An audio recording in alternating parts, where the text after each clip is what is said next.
Olá, tudo bem?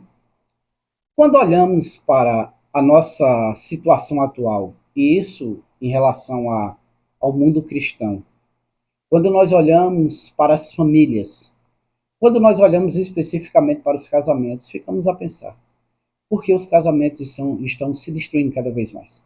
Essa semana um irmão querido me perguntou, irmão, Deus está perdendo contra o diabo porque cada dia mais famílias são destruídas. Bem, Deus não perde para o diabo, mas muitas pessoas estão seguindo realmente para o abismo. A grande questão é que cada vez mais as pessoas são impulsionadas a abandonar suas famílias e descerem ladeira abaixo rumo à destruição.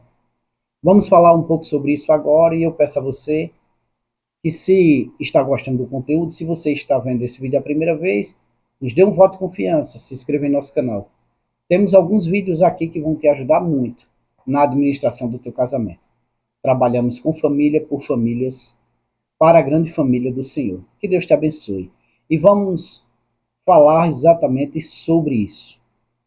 Existe um papel determinado para a mulher e para o homem. E é bem verdade que muitos homens não estão exercendo seu papel direitinho. E as mulheres também não. A grande mídia e os viés ideológicos do mundo falam muito sobre a insignificância do casamento e sobre a não importância dele. E interessante, irmãos, que hoje já tem mutirão para o divórcio. Eles deveriam fazer o mutirão e disponibilizar terapeutas capacitados para ajudar casais. E os terapeutas, psicólogos, psicanalistas, deveriam se preparar para aconselhar casais e não aconselhar o indivíduo a ser feliz, fora do casamento. Interessante é que nós vemos que foi aberta uma portaria que determina que religiões de matriz africana sejam extensões do SUS na cura das pessoas.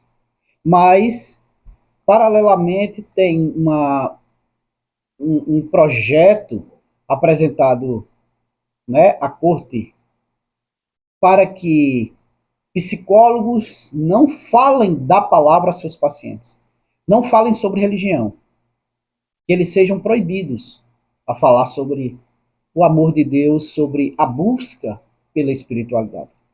O que gera uma contradição enorme, porque um ambiente pode, o outro não pode. Mas um ambiente que pode, né, é totalmente oposto àquele que não pode. Mas deveriam ser dois pesos, duas medidas iguais, e não dois pesos e duas medidas diferentes. Porque não faz sentido eu beneficiar um e prejudicar outro. E isso acontece nos casamentos hoje em dia. Infelizmente, até dentro das igrejas ditas cristãs. E nós vemos que o apoio ao divórcio é gigantesco. Rolam uns vídeos na internet, principalmente na rede vizinha, vídeos curtos, mostrando alguns casais que estão em divórcio. A maior facilidade do mundo. O casal vai lá, assina o papel, está resolvido. O casamento já não tem valor. Já não tem aconselhamento, já não tem acompanhamento psicológico para que as pessoas se resolvam. E eu vi dois casos bem interessantes, né?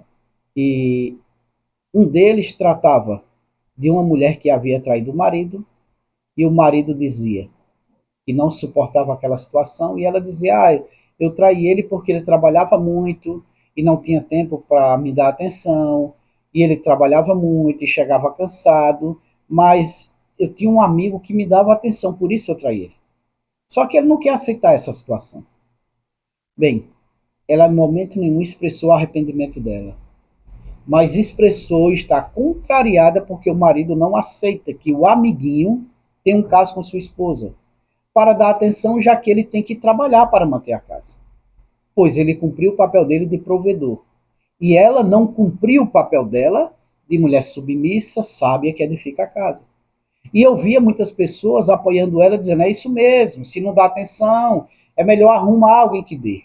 Aí arruma um canalha que trate ela, né, bem, enquanto pode usar ela como objeto, e depois a dispense. E como fica a situação? O segundo caso é de uma mulher que estava divorciando do seu marido, e o marido dizia sim para tudo que ela precisava e pedia. E os dois dialogando, e o repórter perguntava, e o homem dizia sim, tudo que ela queria ele dizia sim, tudo que ela precisava ele dizia sim, e o homem trabalhava muito, e o homem dava tudo que ela precisava, fazia ela feliz em todas as áreas, mas um dia aquele homem percebe que ela não havia lavado a farda dele para ele trabalhar no outro dia, e perto da meia-noite, quando ele havia percebido, ele vai a ela e de uma forma muito dura, ele diz: meu amor, por favor, você poderia lavar minha farda para que eu possa trabalhar amanhã? E ela fica indignada. Eu não sou escrava. Isso está errado. Não, eu não vou lavar sua farda. E ela fica indignada porque o homem chegou para ela muito carinhoso, e ela disse: apesar dele ter sido muito carinhoso e gentil comigo, eu não ia me submeter àquilo. O homem chegou carinhoso e gentil, pedindo para lavar a farda para ele trabalhar outro dia. Um homem que supria suas necessidades, que dava tudo a ela, que tratava ela com amor e carinho. Aquela mulher fez aquilo porque se sentia empoderada. Eu sou um grande defensor das mulheres. E sei que muitas vezes as mulheres são abusadas, humilhadas. Sim, eu tenho total consciência disso.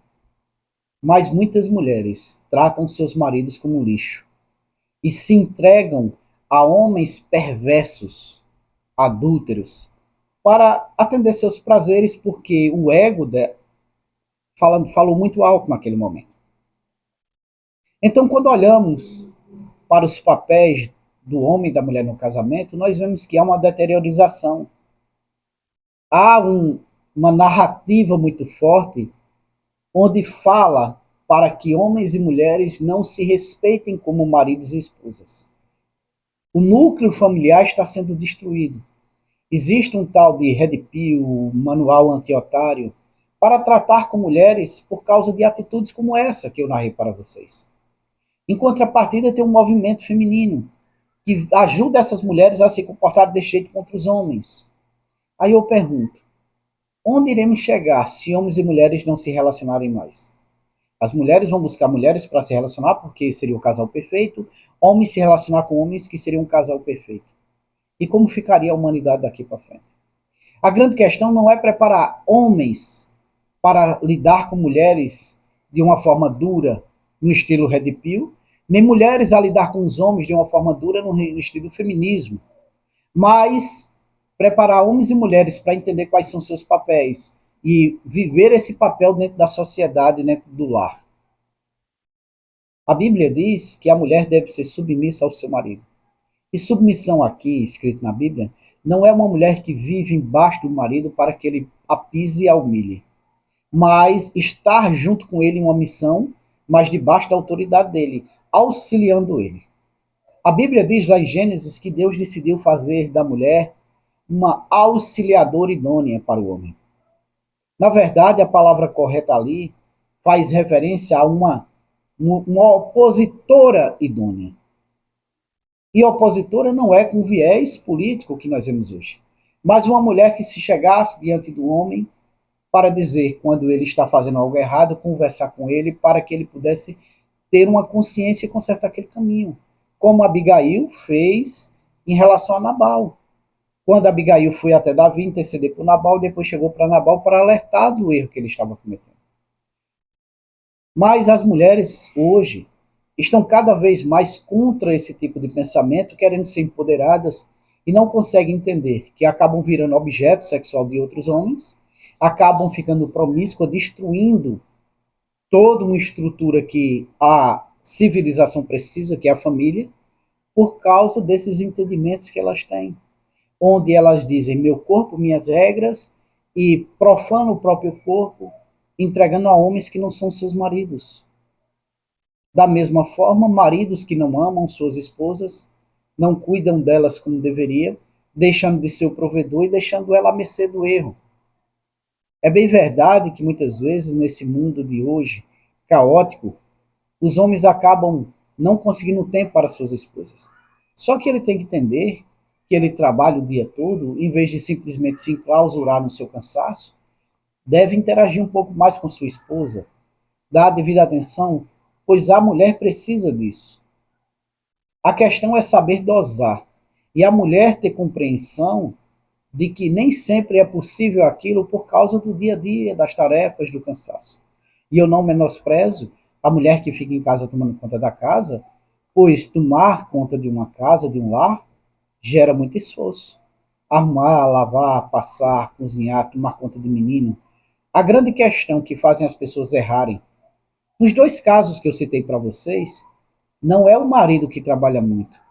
Não é o marido que dedicou muito à mulher, mas não soube ser homem para ela. Mas o pecado que habitava no coração dessas duas mulheres.